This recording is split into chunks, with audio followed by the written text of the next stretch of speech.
Kerala cooperative employees front 37ാം സംസ്ഥാന സമ്മേളനത്തിന് ഇന്ന് രാവിലെ കണ്ണൂർ സാധു കല്യാണ മണ്ഡപത്തിൽ തുടക്കമായി. ഷാഫി പറമ്പിൽ MLA സമ്മേളനത്തിന്റെ ഉദ്ഘാടനം നിർവഹിച്ചു. സമ്മേളനത്തിന്റെ ഭാഗമായി നടന്ന വനിതാ സമ്മേളനം KPCC രാഷ്ട്രീയകാര്യ സമിതി അംഗം ഷാനിമോൾ ഉസ്മാൻ ഉദ്ഘാടനം ചെയ്തു. അവരുടെ ജീവൻ നഷ്ടപ്പെടുത്തിയത് ഇന്ത്യ രാജ്യം എല്ലാ കാലത്തും ഈ രാജ്യത്ത് ജീവിക്കുന്ന ആളുകളുടെ ജീവന് സുരക്ഷ നൽകുന്നവരാണ്. ഈ രാജ്യത്തെ ജനങ്ങളുടെ വികസനത്തിന് വേണ്ടി നിലകൊള്ളുന്നവരാണ്.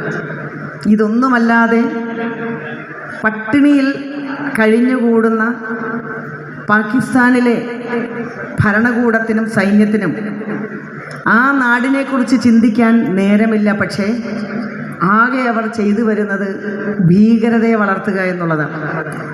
രാമചന്ദ്രൻ എന്ന് പറയുന്ന എടപ്പള്ളിയിലെ ആ വ്യക്തിയുടെ വീട്ടിൽ ഞാൻ പോയതാണ്.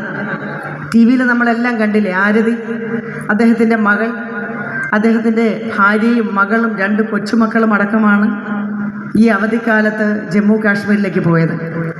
അവിടെ ചെന്നപ്പോൾ അവർക്കുണ്ടായിട്ടുള്ള വലിയ പ്രയാസം TV-യിലൂടെയൊക്കെ നമ്മളോട് പറഞ്ഞു. ഞാനവിടെ ചെല്ലുമ്പോഴും ആ കൊച്ചു കുട്ടികളടക്കം നടുങ്ങുകയാണ്. വനിതാ ഫോറം ചെയർപേഴ്സൺ C. ശ്രീകല ഉദ്ഘാടന ചടങ്ങിൽ അധ്യക്ഷത വഹിച്ചു. മഹിളാ കോൺഗ്രസ് സംസ്ഥാന വൈസ് പ്രസിഡന്റ് രജനി രമാനന്ദ് മുഖ്യാതിഥിയായി വനിതാ സമ്മേളനത്തിൽ പങ്കെടുത്തു.